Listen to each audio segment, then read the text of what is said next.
10th class ఎగ్జామ్స్కి సిద్ధపడుతున్నటువంటి యవన బిడ్డలందరికీ కూడా ఆల్ ది బెస్ట్. దేవుడు మిమ్మల్ని దీవించును గాక. మరి సంవత్సరం అంతా కష్టపడి మీరు చదివి ఎగ్జామ్ రాయడానికి వెళ్తూ ఉన్నారు, సిద్ధపడుతున్నారు. కాబట్టి ఏమాత్రం టెన్షన్ పడకుండా, భయపడకుండా చాలా చక్కగా ధైర్యంగా ఎగ్జామ్ రాయండి. దేవుడు తప్పకుండా మీకు సహాయం చేస్తాడు. ఎందుకంటే మీరు టెన్షన్ పడి ఒత్తిడికుండా వెళితే చదువునివన్నీ మర్చిపోయే అవకాశం ఉంటుంది. కాబట్టి అలాంటి యొక్క పరిస్థితి రాకోకుండా మీరు చక్కగా ధైర్యం తెచ్చుకొని దేవుని సహాయం కోసం మరి సిద్ధపడి ఆయన సన్నిధిలో ప్రార్థన చేసుకొని మీరు వెళ్ళి ఎగ్జామ్ రాయండి. దేవుడు తప్పకుండా ఆయన సన్నిధిని మీకు తోడుగా ఉంచుతాడు. అలాగే మరి తొందరగా కంగారుగా కాకుండా సమయాన్ని గమనించుకొని కరెక్ట్ టైంకి మీరు ఎగ్జామ్ హాల్కి వెళ్ళి చక్కగా ఎగ్జామ్ రాయాలని మనస్ఫూర్తిగా కోరుకుంటున్నాను.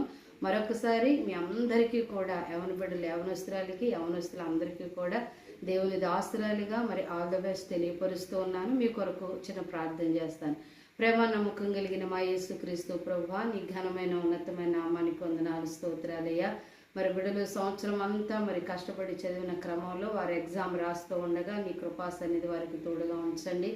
జ్ఞానంతో, తెలివితో, జ్ఞాపక శక్తితో వారిని నింపండి. వారి చేతికి కలంవలి సహాయం అందించండి ప్రభువా. చదివినవన్నీ గుర్తుపెట్టుకునే జ్ఞాపక శక్తిని ఇవ్వండి ప్రభువా. వారి మార్గాల్లో మీరు తోడయండి. ఎండ దెబ్బ తగలకుండా నీ కాపుదల భద్రత దయచేయమని, రాసిన ప్రతి ఎగ్జామ్ కూడా మంచి మార్కులతో, మంచి పర్సంటేజ్తో పాస్ అయిన స్తుతించే కృప దయచేసి మహిమ పొందుకోమని యేసునామములో అడుగుచున్నాము తండ్రి, ఆమేన్. అందరికీ all the best. God bless you. దేవుడు మిమ్మల్ని దీవించును గాక.